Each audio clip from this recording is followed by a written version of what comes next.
Jamaah salat maghrib rahimani wa rahimakumullah, kajian tadabbur Al-Qur'an yang mudah-mudahan beserta kajian tadabbur Al-Qur'an yang mudah-mudahan dirahmati Allah Subhanahu wa taala. Alhamdulillah, tidak lupa kita panjatkan puji syukur kita kehadirat Allah Subhanahu wa taala atas segala karunia dan nikmatnya yang tidak terhingga sehingga kita bisa berkumpul di majlis tadabbur Al-Qur'an ini. Mudah-mudahan kehadiran kita di majlis ini semakin menambah iman dan takwa kita kepada Allah Subhanahu wa taala, bisa membuat Allah Subhanahu wa taala menurunkan rahmat dan maghfirahnya untuk kita semua, dan Allah Subhanahu wa taala membangga-banggakan kita di hadapan para malaikatnya. Yang kedua, salawat dan salam kita hatukan kepada Nabi kita Muhammad sallallahu alaihi wasallam, pada keluarga beliau, para sahabat, tabi'in, tabi'ut tabi'in, dan mereka yang senantiasa mengikuti jejaknya hingga kiamat kelak. Bapak-bapak, ibu-ibu, rahimani wa rahimakumullah, pada kesempatan yang lalu kita sudah membahas surat Al-Kahfi ayat 65 yang berbunyi a'udzubillahi minasyaitonirrajim, fawajada 'abdan min ibadina atainahu rahmatan min indina wa 'allamnahu min ladunna ilma. Di dalam ayat 65 ini kemarin kita sudah sampaikan betapa banyak faedah yang bisa kita petik dari satu ayat ini. Di antaranya adalah penyebutan kata abdan itu merupakan bentuk takdim kepada hamba Allah Subhanahu wa taala ini. Kemudian kata ibadina itu merupakan tasyrif dari Allah Subhanahu wa taala untuk hamba ini. Maka hamba yang ditemui oleh Nabi Musa adalah hamba pilihan Allah Subhanahu wa taala dan bukan orang sembarangan. Kemudian kata rahmah itu juga menunjukkan tentang ta'dzimu hadhihi rahmah, besarnya rahmat yang satu ini yang diberikan Allah Subhanahu wa taala kepada Khadir, sehingga Khadir pun menyebarkan rahmat ini kepada sesama manusia.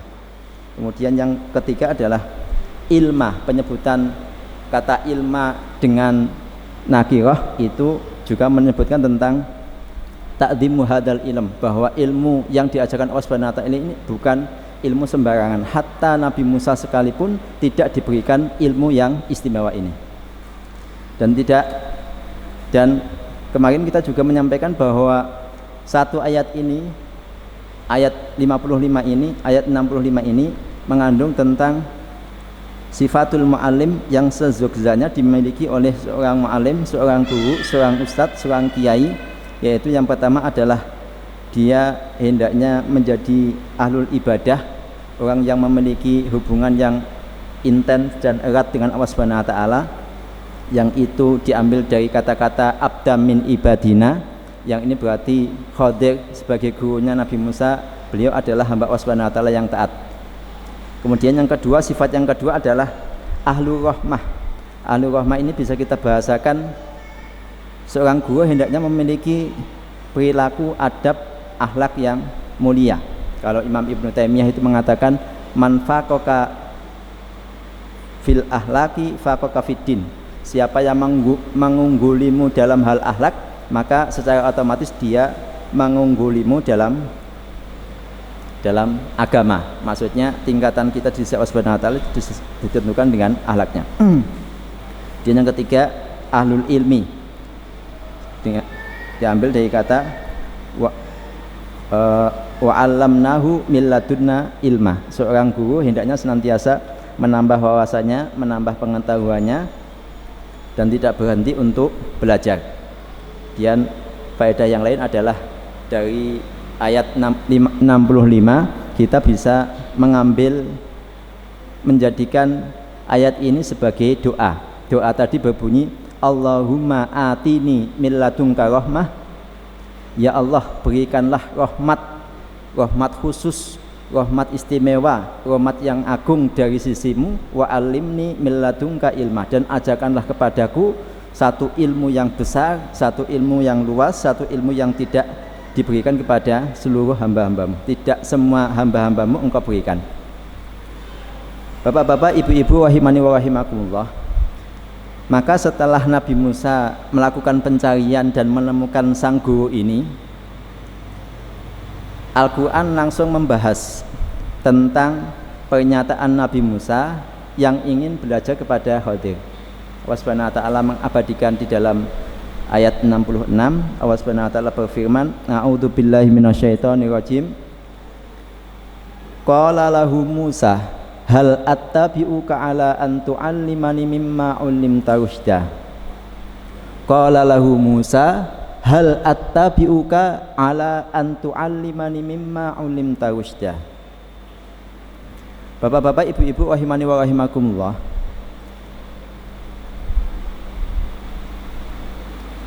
Semua kisah yang ada di dalam Al-Quran itu biasanya tidak secara detail, termasuk di dalam ayat ini. Kalau di dalam hadis itu disebutkan percakapan terlebih dahulu sebelum pernyataan ini. Ada yang menyebutkan bahwa Nabi Musa itu ada di dalam sebuah hadis, ada yang menyebutkan bahwa Nabi Musa itu mengucapkan salam kepada Khadir, assalamualaikum ya Khadir. Tapi di riwayat yang lain ada yang menyebutkan bahwa Khadir itu sudah langsung mengenal Nabi Musa. Ketika Nabi Musa bertanya, bagaimana kamu bisa mengenal saya? Yang menjadikan aku kenal kamu adalah zat yang telah mengajarkan ilmu yang tidak diajarkan kepadamu, yaitu Allah Subhanahu wa ta'ala. Tetapi ayat 66 ini langsung menuju kepada penyataannya Nabi Musa alaihissalam. Qala lahu Musa, hal attabi'uka ala an tu'allimani mimma 'ullimta rusyda. Bapak-bapak, ibu-ibu, rahimani wa rahimakumullah.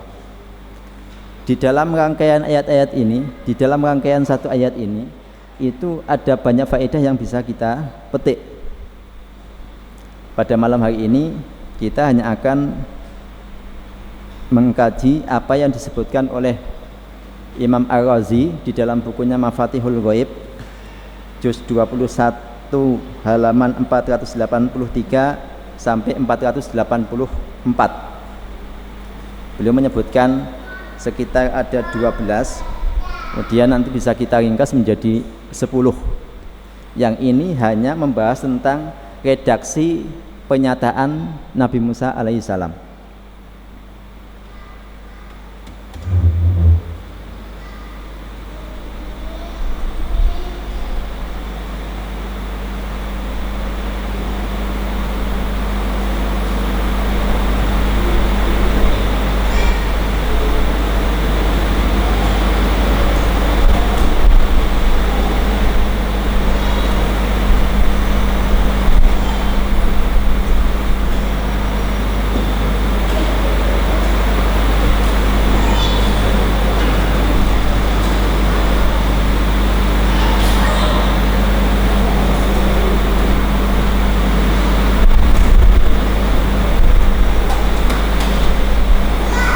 Qala lahu Musa, hal attabi'uka ala an tu'allimani mimma 'ullimta rusyda.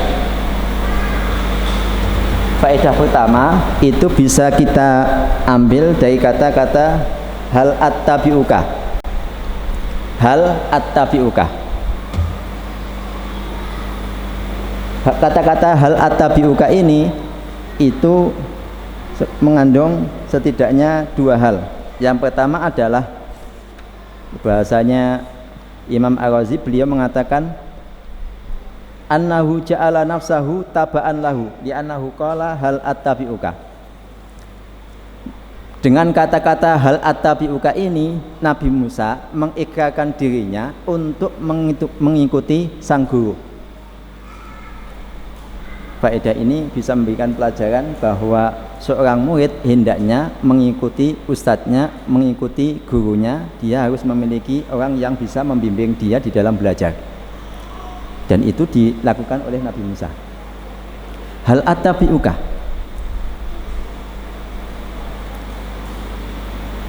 Di dalam faedah yang lain itu disebutkan bahwa ittiba di sini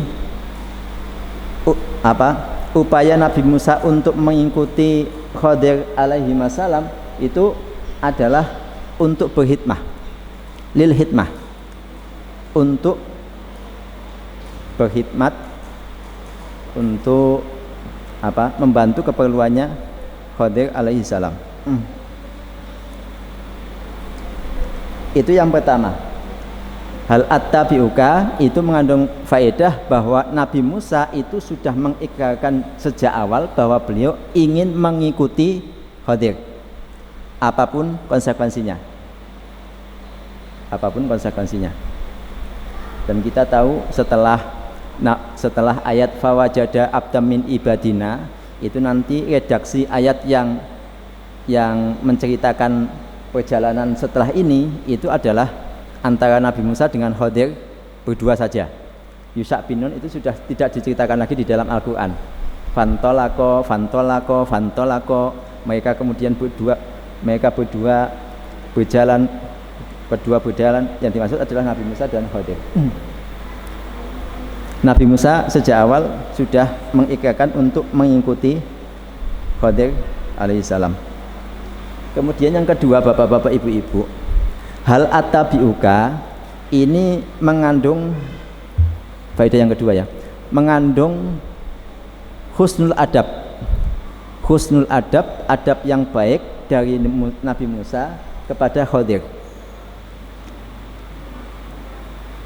Nabi Musa dengan pernyataannya hal attabi'uka itu beliau bertanya dengan sangat sopan. Beliau bertanya dengan sangat sopan, dengan santun, dengan halus, sebagaimana seorang murid yang ingin berguru kepada gurunya. Maka Nabi Musa berkata dengan halus, memiliki adab yang begitu santun, dan mengatakan hal attabi'uka, bolehkah aku mengikutimu wahai guru? Bolehkah aku mengikutimu? Nabi Musa, kita tahu ya, Khadir itu setelah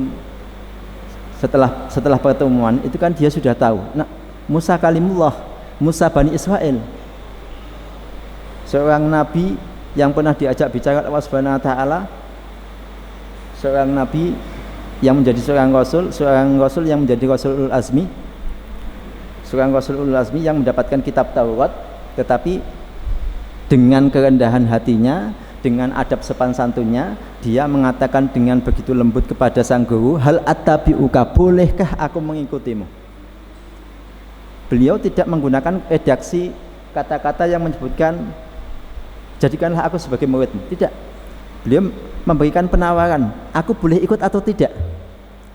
Aku boleh ikut atau tidak? Ini dengan kata-kata ini Nabi Musa istizan, meminta izin kepada Khadir alaihissalam. Maka di sini disebutkan ada bentuk adab yang baik dari seorang murid kepada sang guru.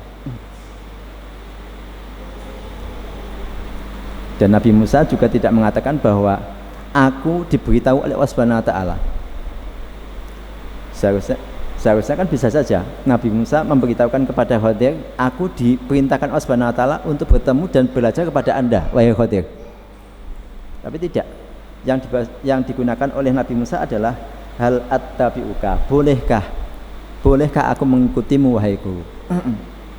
Maka di sini terkandung adab yang begitu baik, pertanyaan yang begitu lembut, karena Nabi Musa tidak menggunakan kedudukannya untuk memaksa Khadir, sebagaimana Nabi Musa itu tidak memberitahu bahwa Allah lah yang mewahyukan kepada Nabi Musa ada seorang hamba yang memiliki ilmu yang tidak dimiliki oleh Nabi Musa.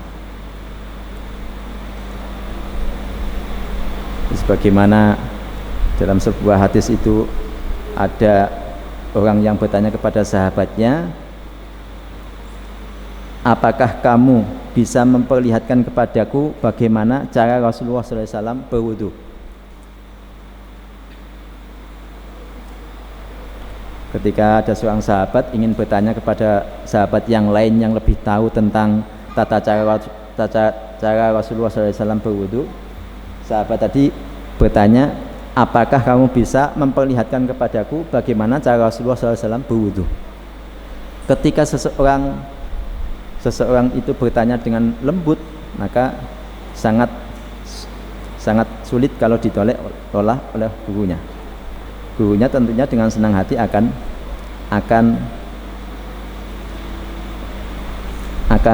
menerimanya, akan menjawabnya dengan senang hati. Kemudian kata-kata hal atabiuka, faedah yang ketiga, itu Imam Ar-Razi menyebutkan bahwa ketika seseorang sudah mengikrarkan dirinya untuk mengikuti sang guru, maka ini menunjukkan bahwa annal muta'allim yajibu alaihi fi awwalil amri at-taslim wa tarkul munazaah wal i'tirad.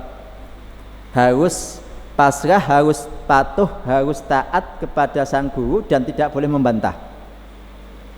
Begitu pula Nabi Musa, ketika dia sudah mengikrarkan untuk mengikuti Khadir alaihi salam, maka konsekuensi yang harus dilakukan oleh Nabi Musa adalah dia harus taat kepada gurunya, dia harus tidak membantah apa yang dilakukan oleh gurunya. Sekalipun gurunya mungkin memberikan syarat kamu tidak boleh begini, tidak boleh begitu, seorang murid itu seharusnya mengikuti arahan sang guru, karena si guru memiliki pertimbangan tertentu kapan dia harus menyampaikan materinya secara sempurna, kapan dia harus menahan jawaban tersebut dari penyampaian yang dikemukakannya. Itu faedah yang ketiga. Yang pertama tadi adalah ja'ala nafsahu taba'an lahu, kemudian yang kedua adalah su'alu talattufin, kemudian faedah yang ketiga adalah annal muta'allim yajibu alaihi taslim fi awalil amri. Seorang murid harus taat, harus patuh kepada gurunya. Bapak-bapak, ibu-ibu peserta kajian tadabbur Al-Quran yang mudah-mudahan dirahmati Allah Subhanahu wa taala. Kata-kata ala antu alimani itu setidaknya mengandung dua faedah.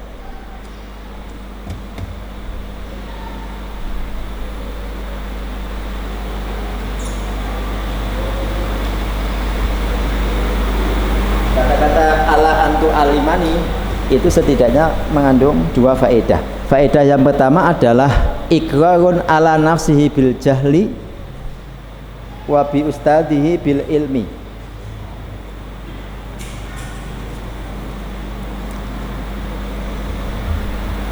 Imam Ar-Razi menyebutkan annahu qala ala antu alimani wa hadza ikrarun lahu ala nafsihi bil jahli wa ala ustadihi bil ilmi. Kata-kata ala antu alimani itu mengandung faedah bahwa dengan kata-kata ini Nabi Musa mengikrarkan bahwa diri beliau bodoh, tidak tahu, jahil terhadap ilmu yang dimiliki oleh Khadir. Di sisi yang lain, Nabi Musa mengakui tentang keilmuannya Khadir yang tidak dimiliki oleh Nabi Musa.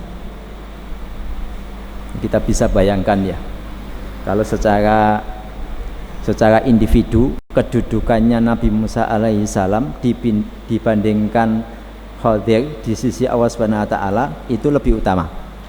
Bagaimanapun lebih utama.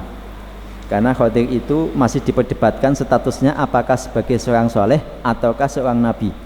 Kalau orang soleh, dia kedudukannya kalah dengan Nabi Musa karena Musa adalah seorang nabi. Kalau Khadir itu adalah seorang nabi, dia juga kalah kedudukannya oleh Nabi Musa karena Nabi Musa adalah seorang rasul ulul azmi. Dan secara sosial Nabi Musa juga memiliki masa yang lebih banyak daripada Khadir, memiliki kaum Bani Israel yang harus dibimbing.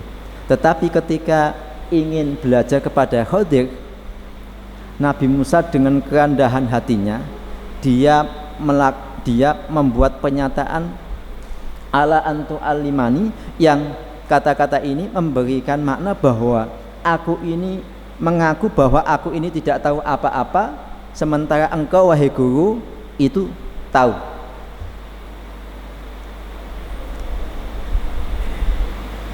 Pernyataan ini atau keyakinan ini itu sangat luar biasa. Betapa Nabi Musa mengajari kita untuk bersikap tawadhu di hadapan orang yang memiliki ilmu yang tidak kita punyai.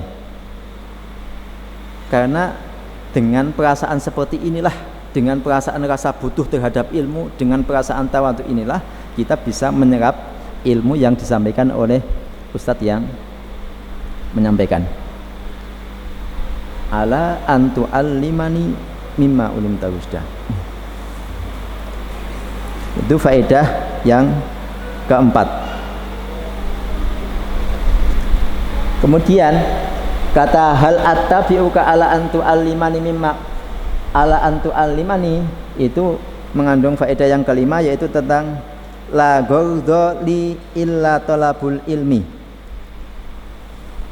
Kata-kata pertama dan kedua itu mengandung faedah bahwa Nabi Musa dengan pernyataannya ini itu tidak memiliki tujuan dari keikutsertaan beliau kepada Khadir kecuali hanya thalabul ilmi. Imam Al-Ghazi menyebutkan seperti ini.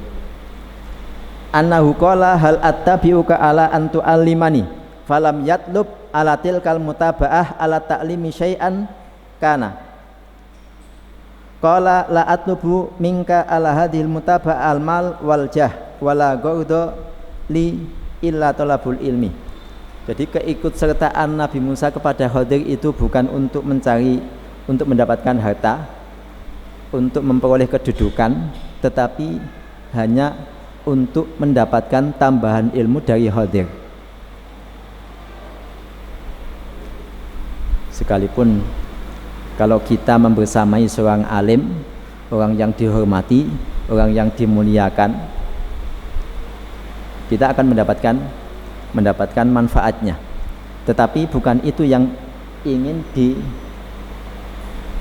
didapatkan oleh Nabi Musa. Beliau tidak mencari harta, beliau tidak mencari kedudukan, beliau tidak mencari tujuan-tujuan duniawi yang lain. Tapi yang beliau cari adalah thalabul ilmi, mencari tambahan ilmu, mencari tambahan pengetahuan, yang pengetahuan ini bisa jadi digunakan untuk membimbing kaumnya Bani Israel. Betapa kita perlu mengasah ilmu yang kita miliki untuk menambah wawasan keilmuan kita. Karena bisa jadi ilmu baru tadi itu betul-betul sama sekali baru dan tidak kita ketahui. Itu faedah yang kelima. Kemudian faedah yang selanjutnya ada dalam kata mimma ulimta. Mimma ulimta. Bapak-bapak, ibu-ibu, rahimani wa rahimakumullah. Di sini disebutkan lafadz min dan ma, kemudian disambung jadi mimma. Kata min dari mimma itu kalau di dalam bahasa Arab mengandung faedah litab'id. Litab'id itu ini untuk sebagian. Maksudnya apa? Maksudnya adalah Nabi Musa meminta kepada Khadir untuk diajari sedikit saja mimma, dari apa yang engkau ketahui wahai Khadir. Aku belajar kepada kamu ini, aku ikut belajar kepada kamu ini bukan untuk menyaingi kamu dalam hal ilmu yang kamu kuasai semuanya, tidak. Tetapi aku supaya diajari sedikit saja dari ilmumu. Karena transfer ilmu itu tidak bisa kok seketika dalam satu waktu. Misalkan buku yang kita kaji ini, Tadabbur Al-Qasas Al-Qur'ani, ini saya kerjakan selama 9 bulan Pak Bu. Saya kumpulkan selama 9 bulan. 10 kisah yang ada di dalam buku ini adalah kisah-kisah pilihan. Saya harus menghafal ayat-ayatnya terlebih dahulu, saya harus menghayati tiap lafaz, tiap kalimatnya, saya harus mencari referensinya di buku-buku induk, buku-buku turas, saya harus mengumpulkan redaksi aslinya, baru kemudian saya terjemahkan, kemudian kita tawarkan ke penerbit selama 9 bulan. Dan tidak bisa seluruh materi yang ada di dalam buku ini kita sampaikan hanya dalam satu pertemuan. Misalkan satu pertemuan ini kita hanya membahas ayat 66, pertemuan sebelumnya kita hanya membahas ayat 65, satu ayat saja, bertahap. Begitu pula dengan Nabi Musa. Nabi Musa itu sadar bahwa beliau tidak bisa menguasai seluruh ilmu yang diajarkan Allah Subhanahu wa taala kepada Khadir, tapi beliau hanya meminta sedikit saja. Mimma ulim tausda, ajarkanlah sebagian dari apa yang diajarkan Allah Subhanahu wa taala kepadamu. Bagaimana dalam zakat itu orang kaya itu hanya memberikan sedikit saja dari seluruh hartanya. Zakat mal hanya 2,5% dari seluruh hartanya, yang itu tentunya sangat sedikit. Begitu pula dengan ahlul ilmi, seorang ustadz, seorang mu'alim, itu dia memberikan ilmunya pun secara bertahap, tidak bisa langsung diberikan, ditransfer dalam satu waktu.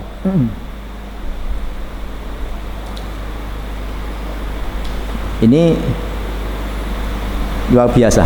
Jadi kata-katanya yang diucapkan oleh Nabi Musa kepada Khadir ini mengandung makna yang begitu dalam, bahwa Nabi Musa itu dengan kerendahan hatinya, beliau tidak bermaksud ingin menyaingi sang guru, tetapi hanya ingin diajari sebagian kecil dari ilmu yang sudah diajarkan Allah Subhanahu wa taala kepada Khadir.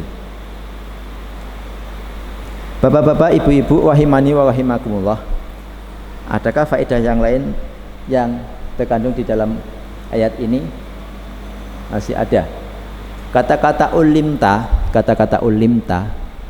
itu kan mengandung makna bahwa Khadir ini sebetulnya diajari oleh Allah Subhanahu wa taala. Diajari oleh Allah Subhanahu wa taala. Kalau diajari oleh Allah Subhanahu wa taala, ini mengandung faedah bahwa ilmu itu adalah karunia dari Allah Subhanahu wa taala. Ilmu yang diajarkan oleh Allah Subhanahu wa taala kepada Khadir ini itu adalah karunia dari Allah Subhanahu wa taala. Termasuk ilmu-ilmu yang kita miliki itu juga pemberian dari Allah Subhanahu wa taala, yang Allah Subhanahu wa taala memudahkan kita untuk mendapatkan ilmu yang selama ini kita cari, kita baca, kita pelajari. Maka di antara bentuk kita mensyukuri nikmat ilmu yang sudah diberikan kepada kita adalah dengan berbagi. Ada sebagian ulama yang mengistilahkan dengan menzakatkan sebagian ilmunya. Menzakatkan sebagian ilmunya, karena dengan menzakatkan ilmu ini kita mendapatkan ilmu-ilmu tambahan ketika melakukan persiapan di dalam mengajar. Di kata-kata mimma ulimta ini mengandung faedah bahwa ilmu itu adalah karunia Allah Subhanahu wa taala. Kalau di dalam ayat 65 kan redaksinya berbunyi wa 'allamnahu min ladunna ilma. Sebagian mufassir itu menyebutkan bahwa ilmu yang dimiliki oleh Khadir alaihi salam menurut pandangan orang-orang ahlu sufi ini adalah ilmu laduni, ilmu yang langsung diajarkan oleh Allah Subhanahu wa taala bi ghairi wasithah, tanpa perantara. Tidak karena usaha, tidak karena belajar, tidak karena membaca, tetapi langsung diajarkan oleh Allah Subhanahu wa taala. Nah, faedah lain yang bisa kita ambil dari kata-kata mimma ulimta, antu alimani mimma ulimta, itu mengandung faedah bahwa sebagaimana Allah Subhanahu wa taala mengajarkan kepada kamu wahai Khadir, maka ajarkanlah kepadaku, ajarkanlah ilmu itu kepadaku sebagaimana Allah Subhanahu wa taala mengajarkannya kepadamu. Bersikaplah sebagaimana Allah Subhanahu wa taala bersikap. Ini kalau bahasanya Imam Al-Razi ini, beliau menyebutkan bahwa dengan kata-kata ini Nabi Musa ingin memberitahukan kepada Khadir bahwa ana abdu man ta'allamtu minhu harfan. Aku adalah budak, aku adalah abdi, aku adalah hamba sahaya dari seorang guru yang aku ambil ilmunya sekalipun satu huruf. Jadi kata-kata ala antu alimani mimma ulimta yang Nabi Musa itu minta diajari sebagaimana Khadir itu diajari Allah Subhanahu wa taala, itu adalah Nabi Musa memosisikan dirinya sebagai seorang hamba bagi gurunya. Aku adalah budakmu wahai guru, aku adalah hamba sahayamu, aku akan melakukan apa yang engkau perintahkan, aku akan menjauhi apa yang kamu larang. Ini kata-katanya Nabi Musa itu faedahnya adalah untuk ini. Ana abdu man ta'allamtu minhu harfan. Ini kata-kata yang sangat luar biasa sekali. Ada yang menunjukkan bahwa kata-kata ini adalah milik Sayyidina Ali bin Abi Thalib radhiyallahu anhu. Ana abdu man ta'allamtu minhu harfan. Aku adalah hamba, aku adalah budak dari orang yang aku belajar kepadanya sekalipun satu huruf.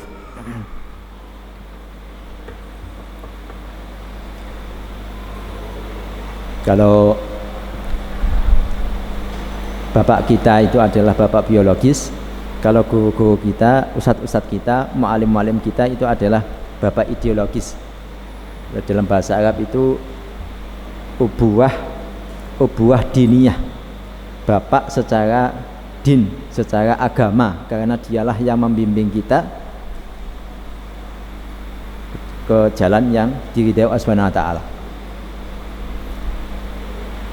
Di dalam buku Ta'limul Muta'alim itu bahkan disebutkan bahwa hak seorang guru, seorang ustadz, seorang kiai, seorang ma'alim itu lebih besar daripada hak kedua orang tua. Kalau orang tua itu hanya orang tua itu menjadi sebab kita lahir ke dunia, sementara sang guru itu yang membimbing kita untuk menempuh jalan Allah Subhanahu wa taala, di mana menempuhnya jalan kita di jalan Allah Subhanahu wa taala itu menjadi keselamatan kita baik di dunia maupun di akhirat. Ana abdu man ta'allamtu minhu harfan. Maka di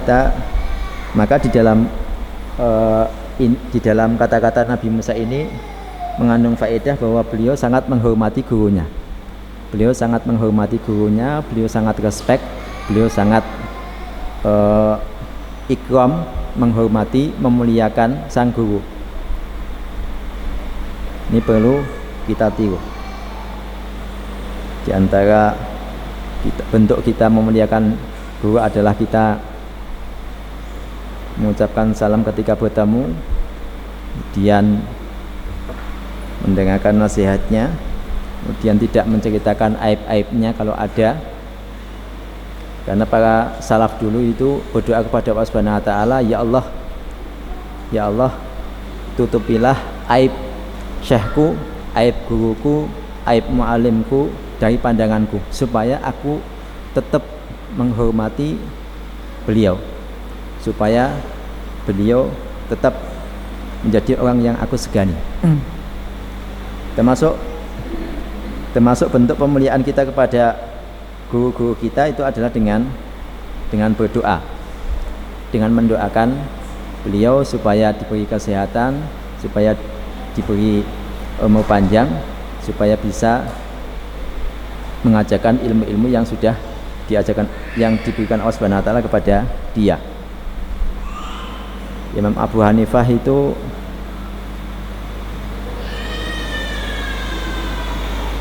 senantiasa mendoakan gurunya Hamad itu bersamaan dengan mendoakan kedua orang tua beliau. Dan muridnya Imam Abu Hanifah itu bahkan mendoakan sang guru sebelum mendoakan kedua orang tuanya.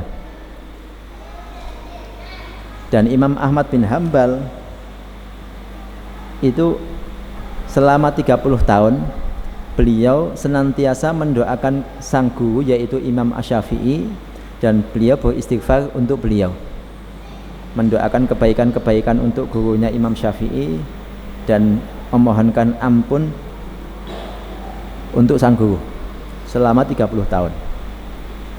Dalam redaksi yang lain itu sampai anaknya itu bertanya-tanya, siapa toh Imam Asy-Syafi'i itu, sampai didoakan oleh sang ayah di dalam doa-doa kesehariannya.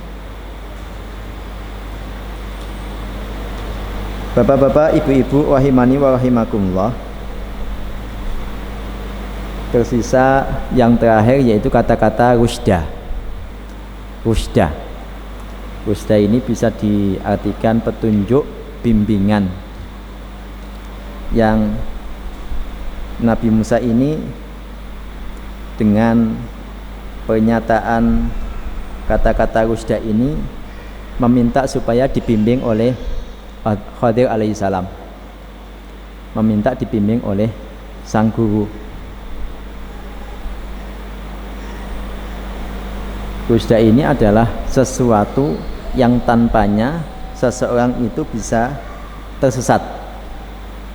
Maka disinilah kita pentingnya memiliki seorang mursyid, seorang pembimbing, seorang guru, seorang ustadz yang mengarahkan kepada kita. Belajar secara mandiri, secara sendiri, belajar melalui membaca buku, belajar di dunia maya, belajar dengan mendengarkan tausiah ustadz-ustadz, itu bagus. Tetapi lebih bagus lagi kalau kita belajar kepada ustadz secara langsung, dengan entah itu dengan mengikuti kajian-kajiannya, dengan mendatangi majelis-majelis ilmunya, yang dia setidaknya mendapatkan barokah majelis ilmu yang tidak bisa dia dapatkan kalau belajar sendiri. Apalagi hanya sekedar mengandalkan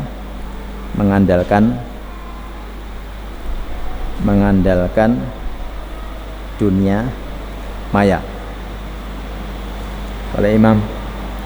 Kalau Syekh Utsaimin itu menyebutkan beberapa faedah dari kita berguru, di antaranya adalah untuk mempercepat pemahaman kita.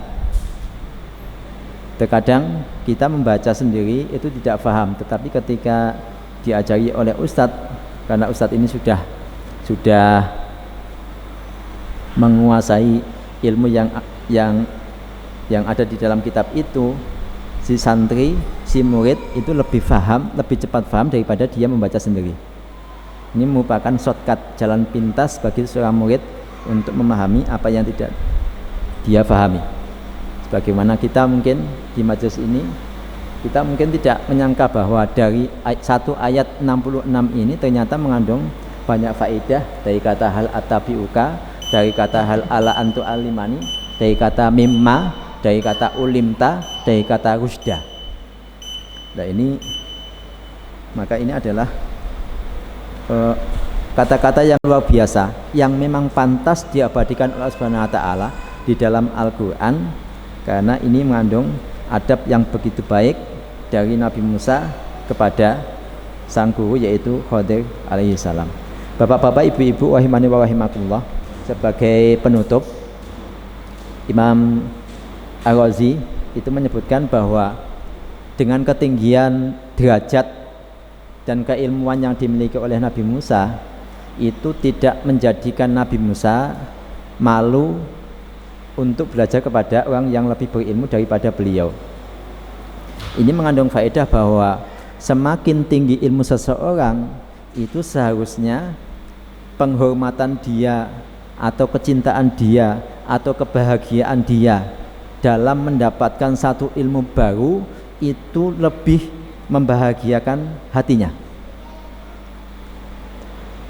Seorang thalibul ilmi itu akan merasakan, kalau dia senantiasa mengikuti jalan ilmu, dia akan merasakan satu tahapan di mana dia akan merasakan kebahagiaan yang luar biasa karena mendapatkan satu ilmu baru.